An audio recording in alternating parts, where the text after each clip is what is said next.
Hello y'all, welcome to social physics. कैसे हैं आप सब? आई होप आप सब ठीक होंगे और आपकी प्रिपरेशन जो एग्ज़ाम की बहुत अच्छी चल रही होगी।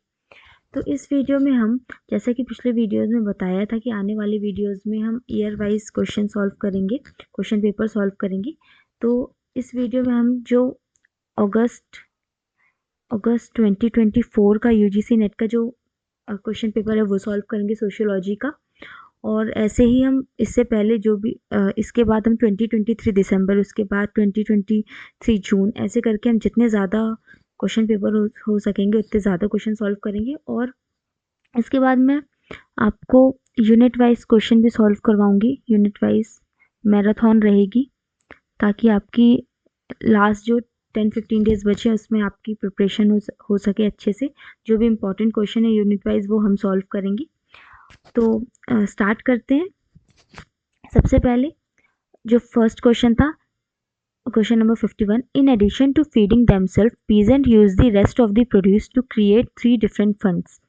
ए ceremonial fund, B the replacement fund, D C the rent fund, या फिर डी द रिक्रिएशनल फंड। तो इस क्वेश्चन में पूछा है कि जो हमारे पीजेंट्स होते हैं वो जो भी प्रोड्यूस करते हैं, जो भी चीज़ उगाते हैं, वो किन किन चीज़ों में यूज़ करते हैं अपने आप की ज़रूरतें पूरी करने के बाद। तो इसका जो आंसर है, इसका आंसर है A B and C. A B and C, ceremonial fund, replacement fund and rent fund. तो इसका आंसर क्या होगा? A B and C. आप इसको मौके जैसे लीजिए, क्योंकि इस वीडियो में अच्छे से एक्सप्लेनेशन नहीं है। ये आप समझ लीजिए आपका मॉक है। मैं क्वेश्चन पढ़ने के बाद आप खुद जो वीडियोस को पॉज करिए, उसके बाद आंसर देने के बाद आंसर चेक करिए इसमें, ठीक है।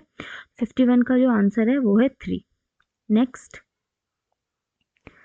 Question number 52, arrange the following sociological works on modernity in a chronological order of their publication. तो ये कुछ बुक्स दी हैं थिंकर्स की, इनको हम क्रोनोलॉजिकल वे में हमको ऑर्डर में हमको अरेंज करना है। तो ये जो कुछ क्वेश्चन है, इसको इस वाले जो ये वाला जो पेपर था, इसमें बहुत सारे लगभग 5 से 6 क्रोनोलॉजी वाले क्वेश्चन पूछे गए थे। तो ये तो बहुत ही रैंडम बुक्स हैं। तो अगर आप बाकी के जो कॉन्सेप्ट है, थिंकर्स हैं, उनके अगर बाकी चीज़ें अच्छे से तैयार करेंगे आप, तो इन सब क्वेश्चन में आपको टेंशन लेने की ज़रूरत नहीं पड़ेगी। पर फिर भी मैं इसका आंसर बता रही हूँ आपको। इसके आप जो भी ईयर है आप खुद ढूंढिए, ताकि आपको, आप सर्च करेंगे तो आपको ये याद हो जाएंगे। तो 52 का आंसर है सी। सबसे पहले कौन सी बुक आई थी? Facing up the modernity, Peter L Berger की, ठीक है, first. Then risk society, Ulrich Beck की।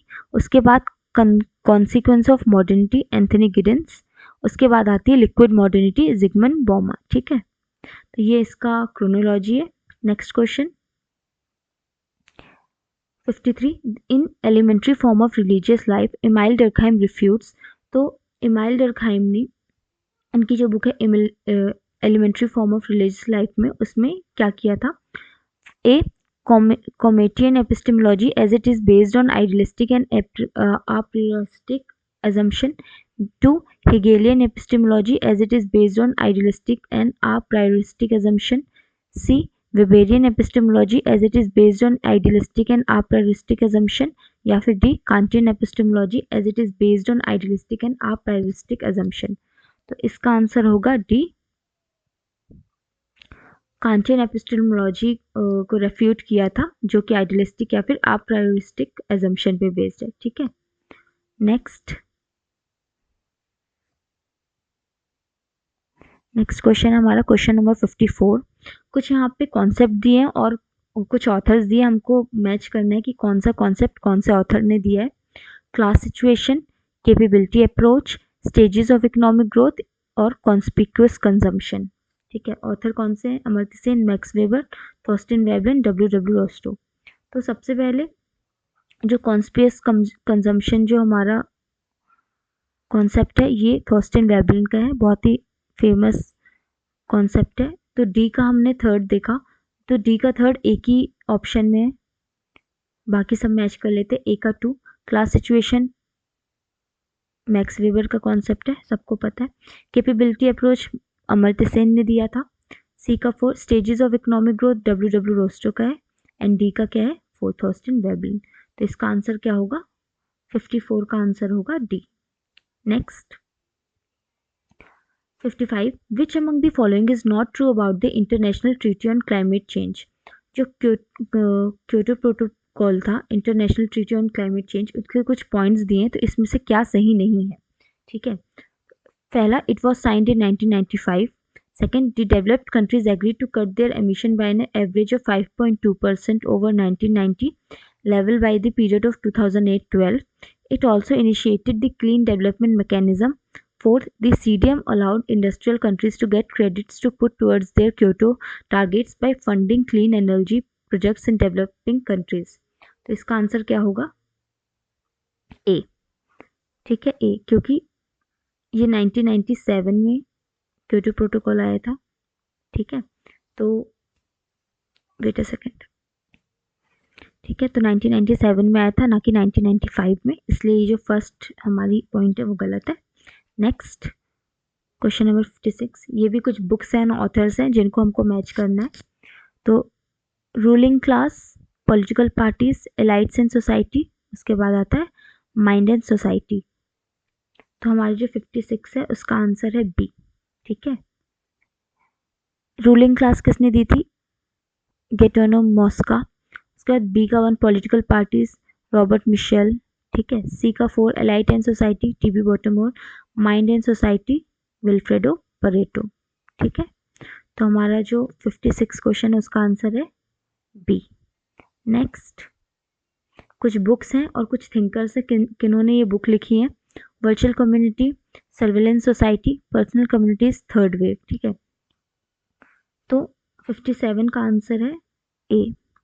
वर्चुअल कम्युनिटी किसका कॉन्सेप्ट है? हॉवर्ड रेनगोल्ड का। ठीक है, ये याद रखना, ये पूछा जा सकता है, हमारी जो नेक्स्ट हमारा एग्जाम है उसमें पूछा जा सकता है वर्चुअल कम्युनिटीज किसका, बुक किसने लिखी है? तो हॉवर्ड रेनगोल्ड ने। ठीक है, बी का 4 सर्विलेंस सोसाइटी, डेविड लियोन का है। ठीक है, उसके बाद सी का 2 personal communities, Barry Wellman. Third wave किसने दिया था? Alvin Toffler. ठीक है, ये कुछ बहुत ज़्यादा इंपॉर्टेंट बुक्स हैं, थिंकर्स हैं, तो आपको ये याद रखना है। नेक्स्ट हमारा क्वेश्चन है question number 58, which of the following premises characterize the dramaturgical school of interactionism. जो हमारी ड्रामेटर्जिकल स्कूल है इंटरेक्शनिज्म की, उसमें से इनमें से कौन से पॉइंट्स उसके लिए सही है? ठीक है, तो ए, focuses on the ways the actors manipulate gestures to create an impression in a particular social scene. B, emphasizes on the process of impression management and not the purpose of or goal toward which action is oriented. C, focuses on the goal orientation and particular structure which create different forms of interaction. या फिर D, emphasizes on the form of interaction itself rather than on its create, sustain or changes. तो इसका answer क्या है? D. तो जो हमारा ड्रामेटर्जिकल school है इंटरेक्शनिज्म का, वो ए क्या है? Focuses on the ways that the actors manipulate gestures to create an impression in a particular social scene. मतलब कोई भी ऐसी चीज़ होती है हमारी सोसाइटी में, कोई भी सोशल सीन है, उसको क्रिएट करने में जो हमारा एक्टर होता है, मतलब जो भी हम रोल प्ले कर रहे होते हैं वहाँ पे, हमारे जो जेस्चर्स है उनको यूज़ करके हम कुछ इम्प्रेशन क्रिएट करते हैं। ठीक है, तो ए सही है। B, emphasizes on the process of impression management and not the purpose or goal toward which action is oriented.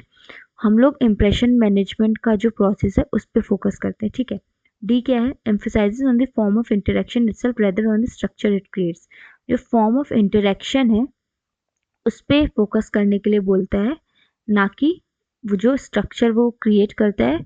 ठीक है, तो हमको फॉर्म ऑफ इंटरेक्शन में फोकस करना है। इसका सी गलत है, focuses on the goal orientation and particular structure which create different forms of interaction, तो ये गलत है। ठीक है, नेक्स्ट हमारा जो नेक्स्ट क्वेश्चन है, who is associated with the concept of human society. तो ह्यूमन सोसाइटी का जो कॉन्सेप्ट है वो किसने दिया है? 59 का क्या है? ए, रिचर्ड सेनेट। ये नया है कॉन्सेप्ट है, ये आ सकता है फिर से, तो आपको याद रखना है। आंसर क्या है? ए, रिचर्ड सेनेट। 59 का ए है। Next, Who among the following thinkers saw modernity as an unfinished project? इनमें से किस थिंकर ने मॉडर्निटी को एज एन अनफिनिश्ड प्रोजेक्ट बोला था? एंथनी गिडेंस, मैनुअल कैसल्स, योगन हेबरमास, मिशेल फुको। तो तो इसका आंसर क्या होगा? सी, योगन हेबरमास। ठीक है, उन्होंने बोला था कि अभी पूरी तरीके से मॉडर्निटी आई नहीं है, मॉडर्निटी जब आएगी तब हम पोस्ट मॉडर्निटी की बात कर सकते हैं, लेकिन अभी पूरी तरीके से मॉडर्निटी आई नहीं है। ठीक है, नेक्स्ट क्वेश्चन 60 का C. Next, which among the following is not the characteristic feature of indigenous knowledge? इनमें से क्या जो इंडिजिनियस नॉलेज है उसका कैरेक्टरिस्टिक फीचर नहीं है? ठीक है, A, embeddedness of knowledge in the local current milieu. 2, boundedness of local knowledge in space and time. C, proper separation between nature and culture. 4, a non-instrumental approach to nature. तो इनमें से indigenous knowledge का characteristic कौन सा नहीं है? तो सी। हम इंडिजिनस नॉलेज में जो हमारा नेचर और कल्चर है उसको हम सेपरेट नहीं कर सकते। ठीक है, सेपरेट नहीं कर सकते, हमको साथ में उसको पढ़ना होता है। बाकी सब जो जैसे कि embeddedness of knowledge in the local culture milieu, ये सही है। ठीक है, boundedness of local culture in space and time, ये भी सही है। ये नॉन इंस्ट्रूमेंटल अप्रोच होती है नेचर की, ये भी सही है। ठीक है, 61 का C. Next 62, a man's lineage fellows are literally and figuratively close to him, for they are after all the brothers who have separated their fields and herds but who continue to sustain their fraternal allegiance. This ambivalence takes place because, तो ये हमारा family kinship वाले unit का question है। तो इसमें एक हमको स्टेटमेंट दी है, अब हमको बताना है कि ये ऐसा क्यों होता है। ठीक है, कि जो हमारा मेंस का जो लीनिएज होता है वो उनसे बहुत क्लोज होता है। ठीक है, भले क्योंकि brothers who have separated their fields and her but to continue to sustain their fraternal aliens. जो भाई लोग हैं उन्होंने उनका काम और उनका जो किचन है वो अलग कर लिया, लेकिन फिर भी उनके बीच में फ्रेटर्नल एलिजियंस है। ठीक है, तो इसमें से क्या सही, किस वजह से है ऐसा? ठीक है, तो ए, ideal of lineage solidarity is not so strongly proclaimed as its fraternal ideal. It is not always clear who should be counted as a full lineage member. Lineage ties lapse after several generations. D, the member of obligated generation is not specified clearly. E, a father's brother's son who moves on to a distant village is a member for ritual purposes but cannot fully participate in corporate activity. ठीक है, तो पहला point, ideal of lineage solidarity is not so strongly proclaimed as is fraternal ideal. ठीक है, मतलब जो हमारी lineage solidarity है वो उतनी ज़्यादा स्ट्रांगली प्रोक्लेम नहीं है जितनी हमारी फ्रेटर्नल आइडियल हो। ठीक है, सेकंड, तो ये सही है। Next, it is not always clear who should be counted as a full lineage member. हम नहीं बता सकते कि हमारा जो पूरी जो हमारी लीनिएज है उसमें से कौन सा मेंबर फुल हमारा मेंबर है कि नहीं है, ये भी सही है। Lineage ties lapse after several generation, जो हमारे लीनिएज टाइज हैं वो बहुत ज़्यादा एक मतलब जितनी ज़्यादा जनरेशन बढ़ती है उतनी ज़्यादा हमारे जो लीनिएज टाइज हैं वो लैप्स होते हैं, ये भी सही है। The number of obligated generation is not specified clearly, मतलब जो हमारी ऑब्लिगेटेड जनरेशन है वो हम क्लियरली वो स्पेसिफाइड नहीं होती, वो भी सही है। Next, a father's brother son who moves to a distant village is a member for ritual purposes but can not fully participate in corporate activity. अब एक जो आपके जो पापा हैं उनके भाई का जो बेटा है जो दूसरे विलेज में चला गया है, वो बस कोई रिचुअल होती है, कोई घर में फंक्शन होता है उसमें पार्टिसिपेट कर सकता है, लेकिन हमारी जो कॉर्पोरेट इकोनॉमिक एक्टिविटी है उसमें पार्टिसिपेट नहीं कर सकता। तो ये भी सही, तो इसका आंसर क्या होगा? सारी सही है, A B C D and E. ठीक है, नेक्स्ट, ये कुछ हमको ऑथर दिए और बुक दिए, हमको मैच करना है। एन ओक्ले, टिपिकिटी, एम्प्राइसेबल, के होम। ठीक है, तो सबसे इसमें से हमको जो इम्पोर्टेंट बुक है वो हम सबसे पहले देखते हैं।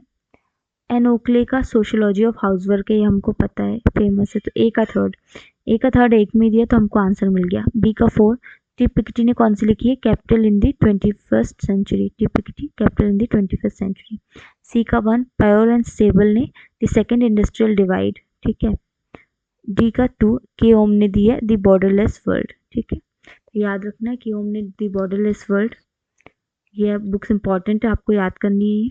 नेक्स्ट, ये बहुत ही अलग सा क्वेश्चन था, मतलब सोशियोलॉजी से रिलेटेड भी नहीं था, तो इस क्वेश्चन को आप बस आंसर जान लीजिए। इसमें इतना ज़्यादा आपको ध्यान देने की ज़रूरत नहीं है। तो 64 का आंसर है डी। ठीक है, ए का 4, ए का 3, बी का 1, सी का 4 एंड डी का सॉरी, डी का 3। ठीक है, ए का 3 है, तो इसका आंसर है डी। नेक्स्ट,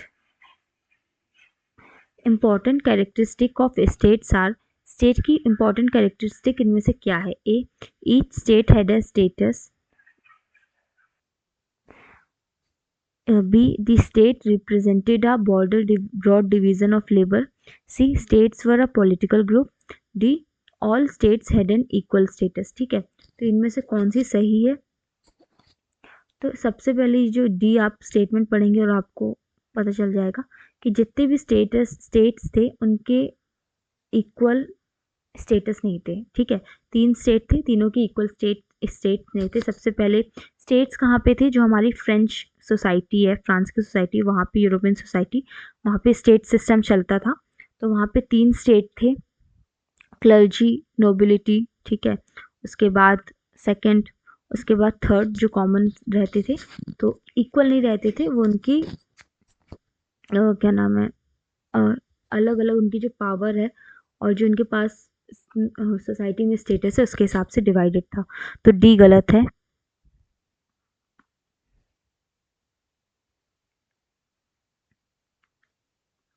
डी गलत है, तो ये हट जाता है, ये हट जाता है। स्टेट्स, ए सही है, स्टेट्स हैड स्टेटस, हर स्टेट का स्टेटस था। The state represented a broad division of labour. हाँ, जो स्टेट है वो डिवीजन ऑफ लेबर शो करते थे। ठीक है, तो बी भी सही है। तो A B C, the state were a political group, तो ये भी सही है, ए बी सी तीनों सही आंसर है। Next, who gave examples of developed system of administration of justice particularly among African negroes. तो अफ्रीकन नेग्रोस में जो अफ्रीकन नेग्रोस में जो सिस्टम था जस्टिस का, वो किसने एग्जाम्पल दिया है उसका? तो इसका आंसर है 66 का ए, आर एच लोई ने। ठीक है, जो अफ्रीकन नेग्रोज है वहाँ पे जो उनका जस्टिस का सिस्टम था वो बहुत ज़्यादा डेवलप्ड था, उसका एग्जाम्पल किसने दिया? आर एच लोई ने। Next 67, if the purpose of a research is to test the hypothesis of a causal relationship between variables, which of the following research design is most suitable for such study? A, formulative, 2, descriptive, 3, experimental या फिर 4, diagnostic। ठीक है, अगर किसी research का जो purpose है किसी हाइपोथेसिस को टेस्ट करना है, कॉजल रिलेशनशिप निकालना है वेरिएबल्स के बीच में, तो हम कौन से करते हैं स्टडी? एक्सपेरिमेंट। ठीक है, कॉज एंड इफेक्ट, मतलब सॉरी, कॉज एंड इफेक्ट मतलब ये जो वेरिएबल्स हैं, हम एक वेरिएबल को चेंज करेंगे और देखेंगे दूसरे में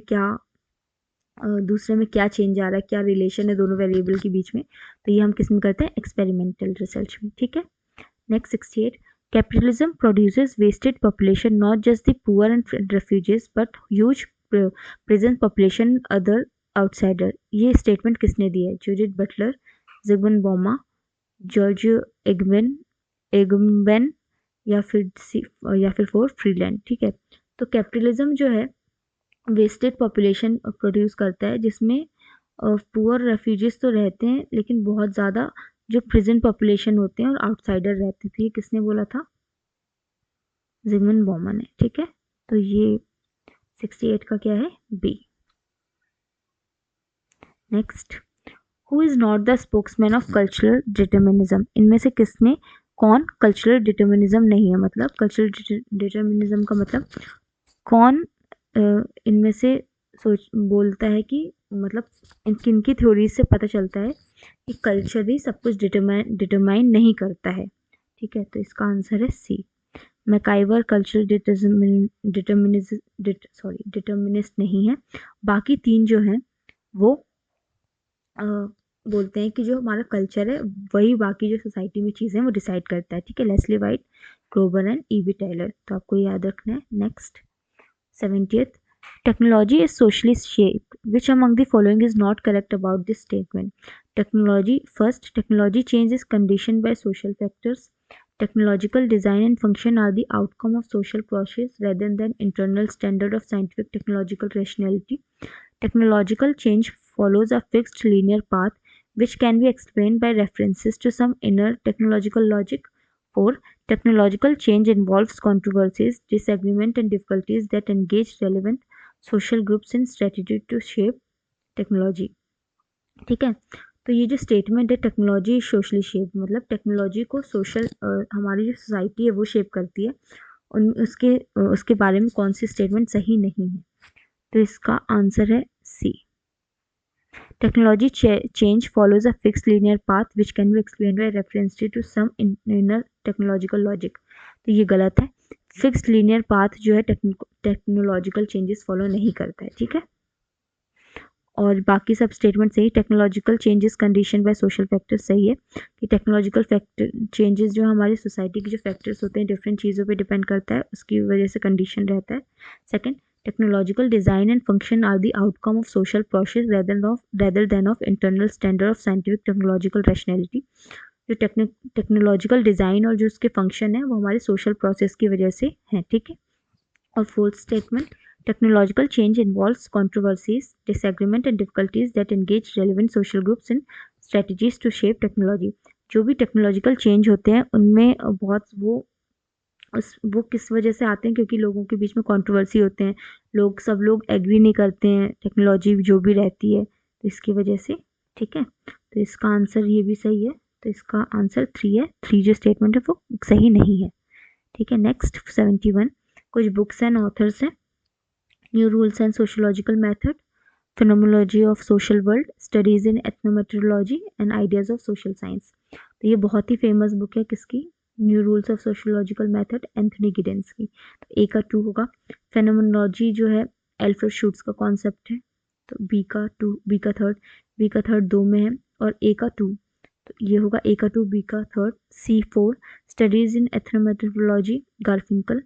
ठीक है, डी का 1 idea of social science, Peter Winch. तो इनमें से 3 तो इंपॉर्टेंट हमारे जो 26 थिंकर्स हैं उन्हीं की बुक्स के बुक्स ऑथर्स हैं, तो आपको याद होनी चाहिए थी, इंपॉर्टेंट बुक्स हैं।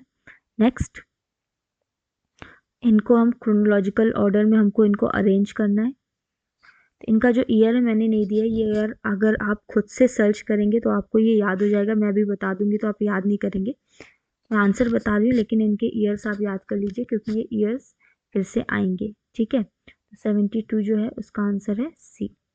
सबसे पहले आया था हमारा Hindu games of learning act, फिर एज ऑफ कंसेंट एक्ट, फिर prohibition of female infanticide act, फिर चाइल्ड मैरिज, मतलब मैं लिख देती हूँ, सबसे पहले बंगाल सती रेगुलेशन एक्ट।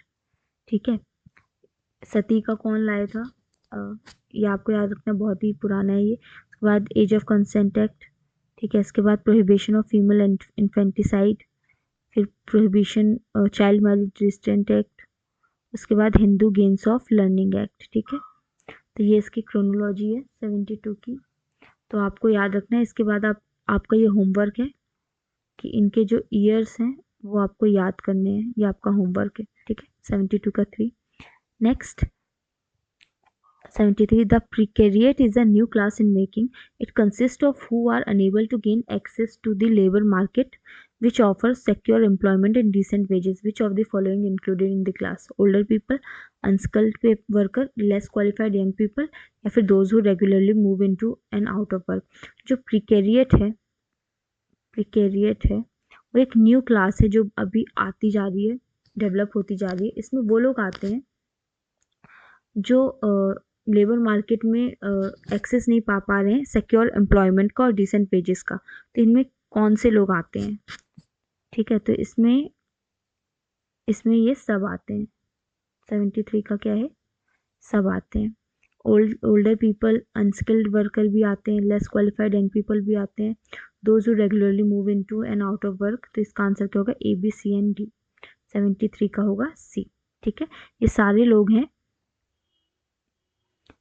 लोग हैं जो प्रिकेरिएट क्लास में आते हैं। ठीक है, मतलब जिनको जो लेबर मार्केट है उसमें सिक्योर एम्प्लॉयमेंट और डिसेंट वेजेस नहीं मिल रहे हैं, ठीक है। 73 का है सी। नेक्स्ट, ये कुछ कॉन्सेप्ट और उसके एक्सप्लेनेशन है, हमें मैच करनी है। गाया hypothesis, global Commons, environmental deficit, cultural ecology. तो हम इसको स्टेटमेंट पढ़ते हैं, उसके हिसाब से हम देखेंगे कि इसमें से कौन से कॉन्सेप्ट में वो मैच कर रही है, ठीक है। तो सबसे पहले, a theoretical paradigm that explores the relationship of human culture and physical environment। Human culture और एनवायरनमेंट के बीच में रिलेशनशिप कौन देखता है, तो वो होता है कल्चरल इकोलॉजी, ठीक है। आप नाम से ही आपको समझ आ रहा होगा।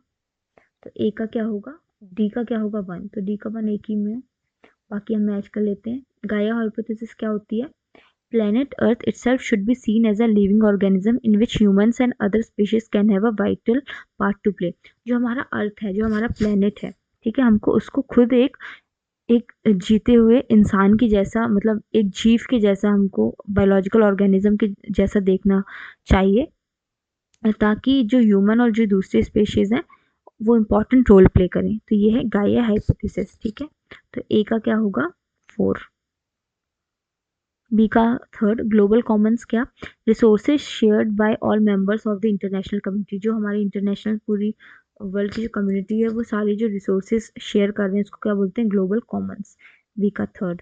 सी का 2, एनवायरमेंटल डेफिसिट क्या होती है, situation in which are relationship to environment by yielding short term benefits will have profound negative long term effects.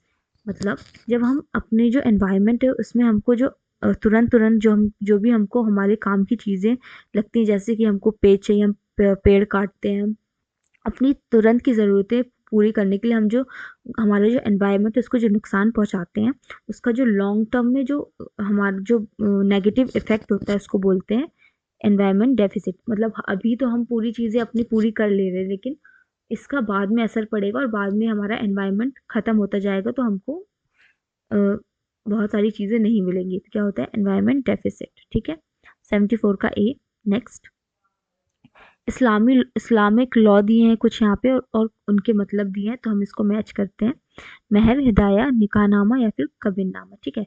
First, women women have the right to stipulate condition in the marriage contract. तो women जो है उनका जो इस्लाम में जो marriage होती है उसमें कॉन्ट्रैक्ट होता है दो लोगों के बीच में। तो इसमें बोला गया स्टेटमेंट में कि जो औरतें हैं उनके पास भी राइट होता है कि वो जो कंडीशंस हैं उनको चेंज कर सके, ठीक है। तो 75 का, वेट अ सेकेंड, तो फर्स्ट किसका है, निकाहनामा। जब निकाहनामा होता है इसमें जो वुमेन है वो स्टिपुलेट कर सकती है मैरिज कॉन्ट्रैक्ट, ठीक है। तो सी का 1 एक ही में दिया है। ए का 3, महर क्या होता है, mark of respect to the women which form an essential ingredient of marriage contract. मतलब मैरिज कॉन्ट्रैक्ट में एक वुमेन को रिस्पेक्ट के तौर पे महर दिया जाता है। ए का क्या होगा 3, सी का 1, ए का 3, ठीक है। उसके बाद बी का 4, हिदाया, women have the right to refuse cohabitation if the husband does not make prompt payment. अगर जो जो हस्बैंड है वो जितना पैसा बोला था उतना नहीं देते हैं, तो वुमेन जो है साथ में रहने से मना कर सकती है, ठीक है। बी का 4। इसके बाद सी का 1 है। डी का 2, कबीरनामा क्या होता है, women enter into pre marriage agreements regarding their individual property and access to husband's income. मतलब शादी के पहले ही कुछ एग्रीमेंट हो जाते हैं हस्बैंड वाइफ के बीच में, जिसमें उनकी जो प्रॉपर्टी है और हस्बैंड की जो इनकम है उनके बारे में उनके बीच में एग्रीमेंट हो जाते हैं, ठीक है। तो इसका आंसर 75 का A. Next, which of the following are the characteristic of a good sample design. तो जो अगर हम कुछ गुड सैम्पल डिज़ाइन होता है उसकी जो कैरेक्टरिस्टिक क्या होती है, अगर कोई सैम्पल डिज़ाइन को हम अच्छा बोलते हैं तो उसमें क्या कैरेक्टरिस्टिक होनी चाहिए। It must B it must result in a truly representative sample, ठीक है। तो ये तो सही है, रिप्रेजेंटेटिव होना चाहिए। It must be such which result in a small sampling error, मतलब सैम्पलिंग एरर कम होना चाहिए, तो ये भी सही है। It must B viable in context of funds available for research study. जो हमारी रिसर्च स्टडी है उसमें जितने भी हमारे फंड्स हैं उसके हिसाब से होना चाहिए डिज़ाइन, मतलब एक्स्ट्रा खर्च नहीं होना चाहिए, उसी के अंदर होना चाहिए, ये भी सही है। Fourth, it must be such so that systematic bias can be control in a better way. ऐसी रिसर्च डिज़ाइन होनी चाहिए कि जो सिस्टमैटिक बाइज आते हैं हमारी रिसर्च करते समय उनको कंट्रोल करने के उसमें तरीके होने चाहिए। ठीक है, तो ये भी सही है। तो इसका आंसर क्या है, ABNCD 76 का 2, कि मतलब चारों जो स्टेटमेंट है वो सही है। ठीक है, next 77, Marxian dialectics is based on, जो मार्क्स का जो डायलेक्टिक्स है वो किस चीज़ पे बेस्ड है।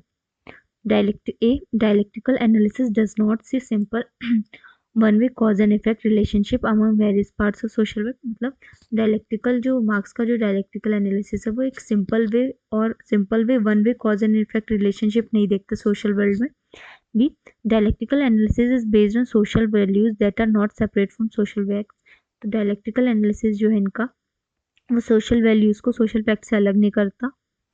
Dialectical analysis focus on relation within the among various aspect of social world। तो जो हमारे सोशल वर्ल्ड के बीच जितने भी रिलेशन होते हैं उस मतलब उसे फोकस करता है। ठीक है, या फिर fourth, dialectical analysis has relation only with material world not with social world. तो डायलेक्टिकल मार्क्स का जो डायलेक्टिक्स है उसका बस मटेरियल वर्ल्ड से पे फोकस है, ना कि हमारी सोसाइटी पे मतलब सोशल वर्ल्ड पे। तो 77 का क्या होगा, तो ये जो स्टेटमेंट है वो गलत है। मटेरियल और सोशल वर्ड दोनों पे फोकस होता है। तो डी इसमें नहीं, ये भी गलत है। ई तो है ही नहीं, तो ये दोनों तो होंगे नहीं, तो इसका आंसर है ABC। बाकी की जो 3 स्टेटमेंट है वो सही है। ठीक है, next, which among the following are correct about genetically modified crops. Genetically modified जो क्रॉप्स होती है उनके बारे में कौन सी स्टेटमेंट है वो सही है। ठीक है, ए, जेनेटिकली मॉडिफाइड क्रॉप्स में reduce the genetic diversity.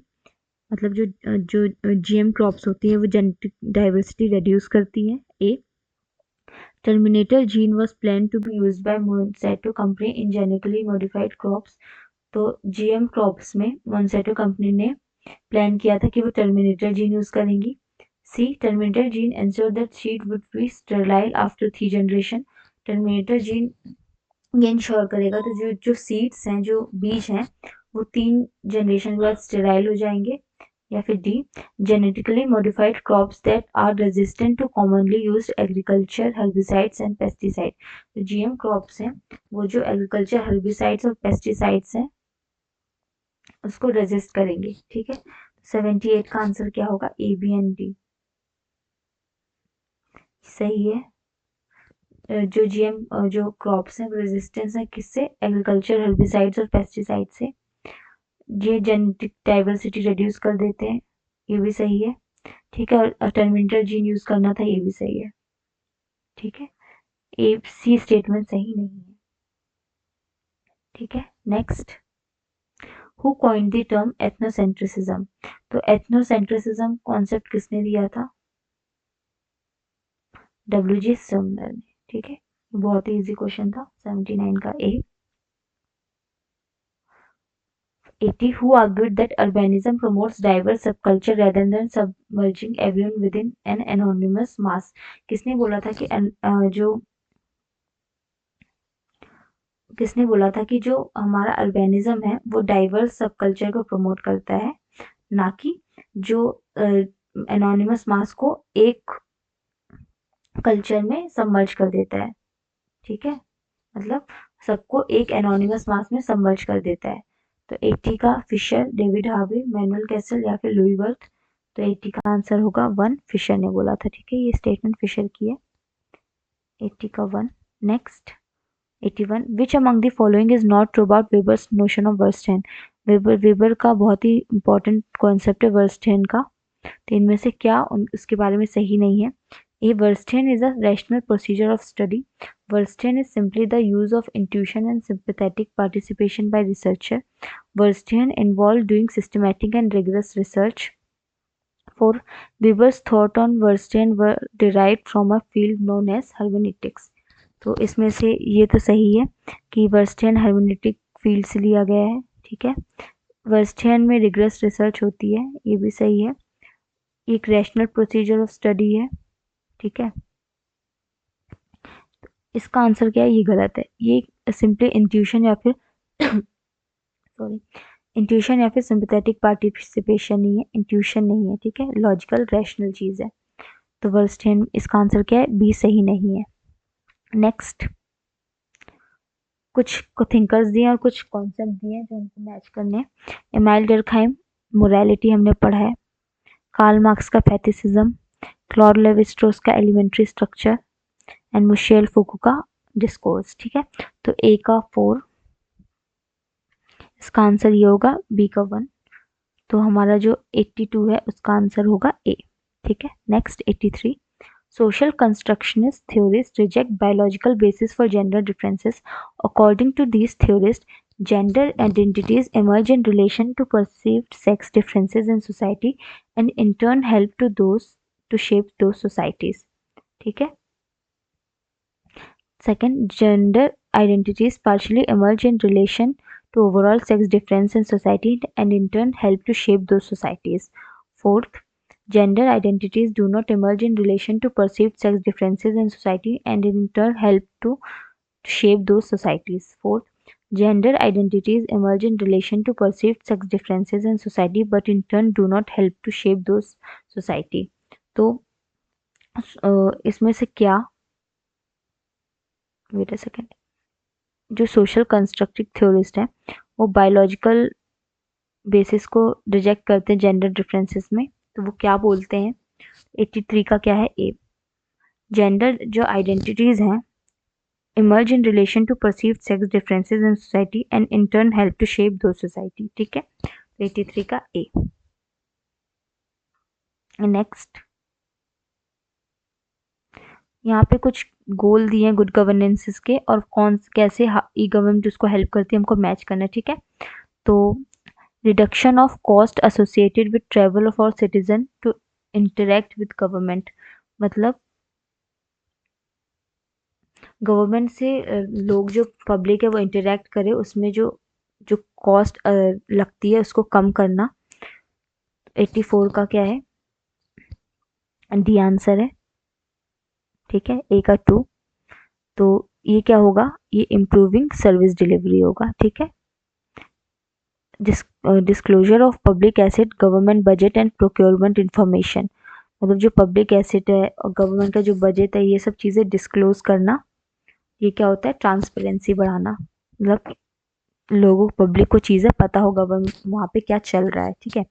Next, सी का 4, एम्पावरमेंट ऑफ पीपल क्या होता है, providing new channel to marginalised communities to receive government services, मतलब जो मार्जिनलाइज्ड कम्युनिटीज़ है उनको गवर्नमेंट सर्विस प्रोवाइड करने के लिए ज़्यादा सपोर्ट करना, ठीक है, एम्पावरमेंट ऑफ पीपल। उसके बाद आता है डी का 3, रिड्यूसिंग एडमिनिस्ट्रेटिव करप्शन, मतलब एडमिनिस्ट्रेटिव करप्शन कम करना, putting procedure online so that transaction can easily B monitored, कोई भी चीज़ ऑनलाइन होगी तो करप्शन के चांसेस कम होंगे क्योंकि हर चीज़ मॉनिटर्ड होगी, मतलब हर चीज़ ट्रांसपेरेंट रहेगी और देख रेख में रहेगी। तो डी का क्या है, 3, ठीक है।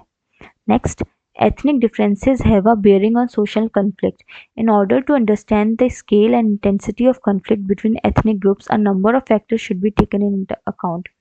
ठीक है, जो ethnic differences है वो सोशल कन्फ्लिक्ट में बहुत ज़्यादा रीज़न होते हैं सोशल कन्फ्लिक्ट के, ठीक है। तो हमको अब बताना है कि जो फैक्टर्स हैं वो क्या क्या है, objective differences, economic differences, religious differences, social differences या फिर पॉलिटिकल डिफरेंसेस, ठीक है। तो इसका आंसर क्या होगा, objective, social awareness and the political organisation, ठीक है,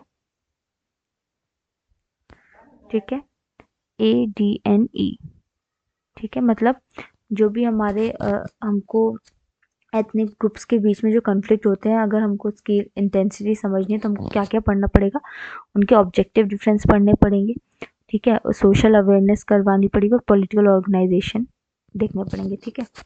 तो ADNE 85 का B. Next, arrange the following sociological work on postmodernism in chronological order of their publication.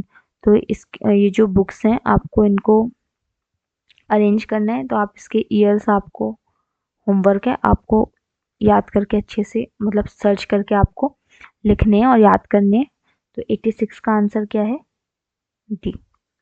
सबसे पहले पोस्ट मॉडर्न कंडीशन, फिर condition of post modernity, then comes image of post modernism society, उसके बाद post modernism reason and relation. ठीक है, 86 का 4।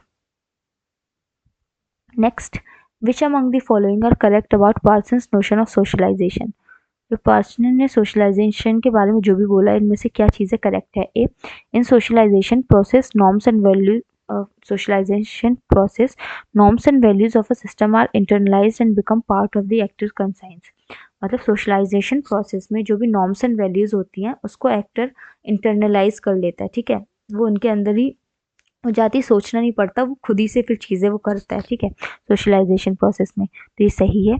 Socialisation is a conservative process in which need disposition bind children to the social system. Socialisation एक conservative process है। जो भी चीज़ें हम देखते आ रहे हैं, बहुत टाइम से हम सीखते आ रहे हैं, कंजर्वेटिव है, चेंज नहीं होती है। ठीक है। Third, Parson see socialisation as a life long experience. मतलब जो सोशलाइजेशन है, हम जब तक है, हमारा जो सोशलाइजेशन का प्रोसेस है चलते जाता है, हम चीज़ें सीखते जाते हैं और अकॉर्डिंगली हम काम करते हैं। तो सही है। In socialization process there is little or no room for creativity. ये भी सही है।